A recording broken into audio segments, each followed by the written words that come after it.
Welcome back to the Dividend Diplomats YouTube channel, everyone. You got Lanny and Bert, the Dividend Diplomats. We had an exciting week of stock purchases that we cannot wait to talk to all of you about in this video. But before we do, you know the drill. Smash that subscribe button, give Bert the Hurt and Lanny a nice thumbs up.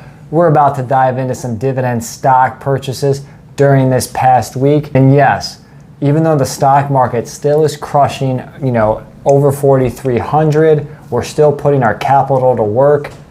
And Bert's got a lot of purchases this week, and I kind of had a couple, but not as many as you. Yeah, but I think you hit the point on the head. We talked about our weekly purchases, and no matter what, the market climbs, we look for undervalued dividend stocks. We're always on the hunt for them.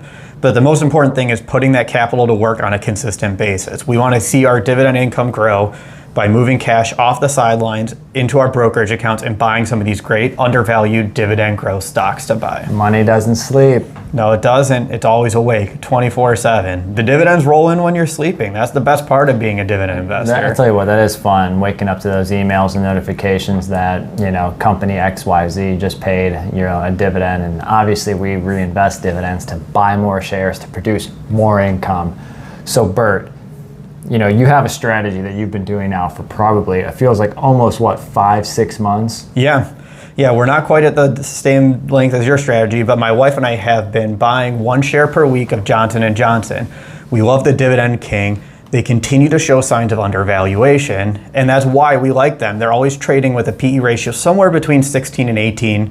Don't quote me on that all the time, but it seems like most of the time that's where Johnson & Johnson falls. They have a very strong dividend payout ratio that falls in our perfect dividend payout ratio range, and they're a dividend king. They've increased their dividend for almost 60 consecutive years with an average dividend growth rate in the mid to high single digits.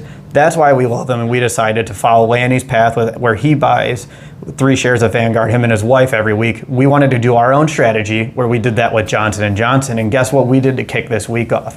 We each bought 1 share of Johnson & Johnson. The price continues to climb though. Last week it was in the high 160s. This week it was in the 170s. We grabbed 1 share. I grabbed one at $170.47.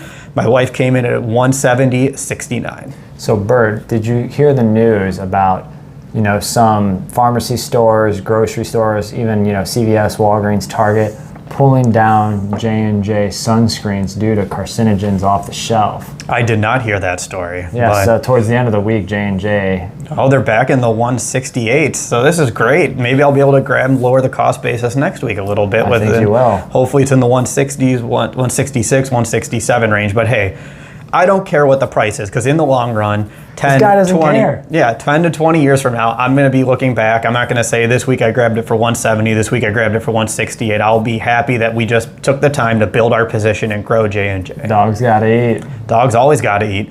So that was our strategy. We each added the 1 share, $4.24 each, $8.48. It's the same every week. So the dividend income from Johnson & Johnson's pretty stable. Give us the update on your weekly purchase. Stable for now until next year when they increase the dividend, brother. Boom. All right, so you all know my strategy with Vanguard. My wife and I consistently, since last July of 2020, during the middle of the pandemic from COVID-19, we put that strategy in place of buying 3 shares each every Monday in a Vanguard high dividend yield ETF. Ticker symbol is VYM. And lately they've been trading in a range of about $103 to $108 per share. But this past Monday of July 12th, we were able to pick up 3 shares each at $104.91. Thus, we added a total of $18 in forward income at a rough yield of 2.86% of good old Vanguard. Boom, that position is growing, and I'm so pumped up that you're almost a year into this strategy now. Has it officially been a year? Oh, it's been a year. And in my taxable brokerage account, which is where all of this is being purchased, I now own almost 175 shares, and it's well over $18,000 position, producing over $500 in forward income in just my portfolio. Insanity. Yeah. And what I like about VYM is obviously we've talked about them as we did our showdowns with the ETFs several weeks ago. I just love their strategy. Their top 10 holdings resemble what we would put in our portfolio. Some of the companies are JP Morgan, Johnson & Johnson, Home Depot, PG, Exxon, Comcast. I mean, I'll put the list up here too as we're talking through this. It'll be right next to me. It replicates what we do as investors, and it gives you some broader exposure too, so you can help diversify. And it's great that this is the fund that you've picked to add, Laney. What's wild is when you include my wife's position, which again, she was doing it just about maybe a week or two after I really started. We're actually over $35,000 of UIM, producing over $1,000 in dividend income. That's why you do a consistent strategy. Everybody, that is part of the result here of a consistent strategy.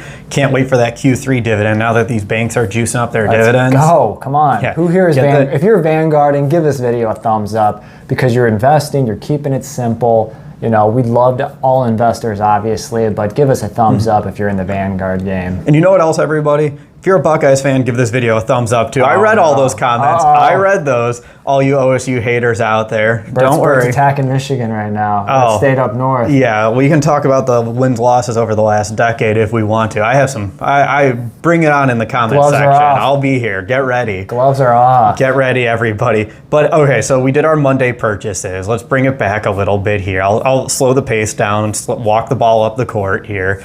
We were both quiet until Friday this week, which is a little rare. But we didn't mess around when it came to Friday because we started adding to our positions because we just wanted to keep that income growing. I gotta ask a question.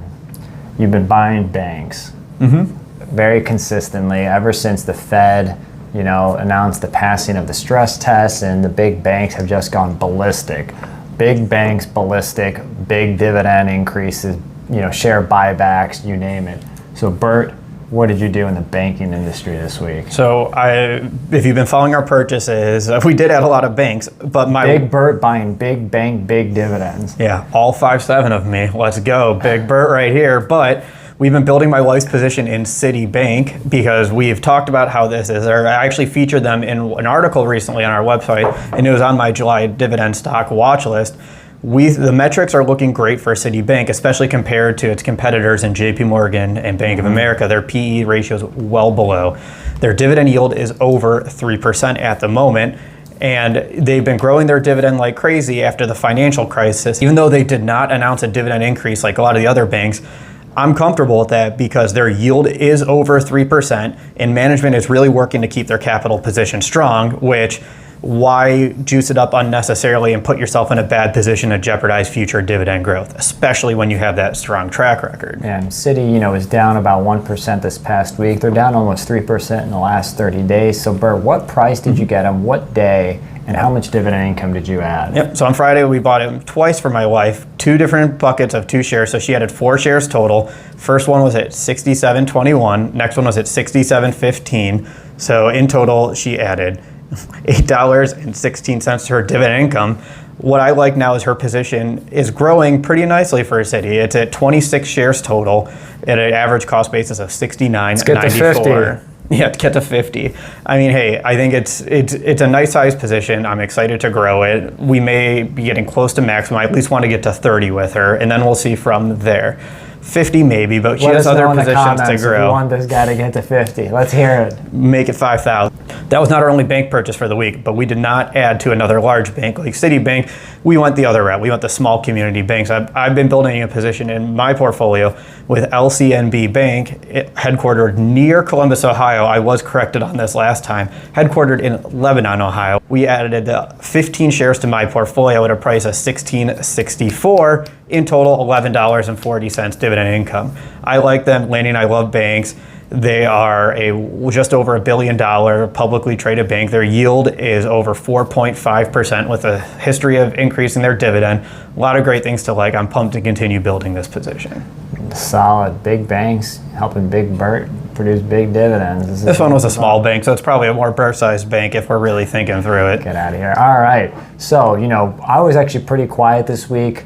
I had a lot of demands during the week and didn't have my limit orders appropriately set up.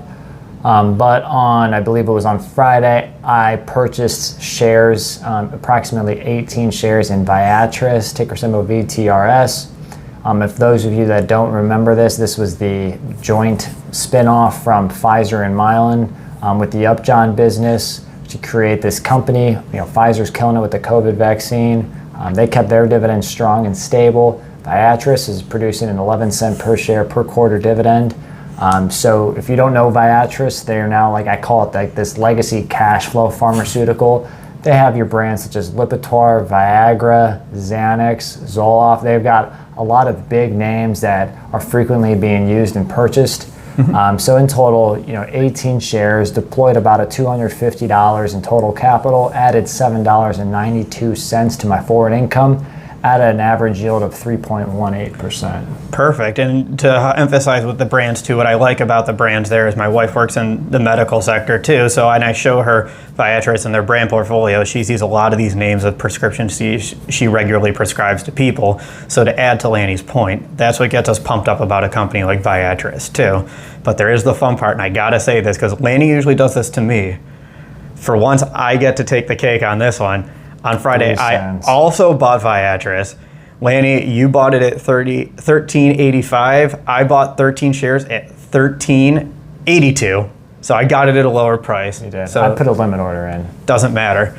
Doesn't matter. My price was still lower. I'm kidding. You've done this to me plenty of times. All joking aside, we picked up 13 shares, added $5.72 to our income. We're both pumped to add to this company and continue building the position. Nice job, Bert. So, hey, in summary, Bert, how much did you deploy in capital and how much dividend income did you add or produce? Yep, so we added $1,039.12 in total dividend income, $33.76 for a yield of 3.25%. Solid, that is solid. We only deployed a total capital of $879 roughly, added approximately $26 in forward income at a yield of only 2.95%, so just below that 3% mark. So those were our purchases. What were your purchases for the week? Tell us what stocks you are adding. Were you adding a lot of the same names as us? What stocks do you buy weekly as well? We want to hear it in the comment section so we can keep our eyes open for dividend stocks to add next week. So guys, if you haven't already, definitely subscribe to the channel. We are crushing our journey towards 10,000 subscribers, where we are going to present to you a nice wrestling themed dividend stock battle. Who knows, Bert may lay a stunner or the Macho Man arm drop. I might do the Hogan leg drop. There's for sure going to be a Hogan leg drop. You just never know. So again, subscribe, give the video a thumbs up to keep spreading the dividend investing world and community that we're trying to present to you. This was Bert and Lanny from the Dividend Diplomats. Over and out.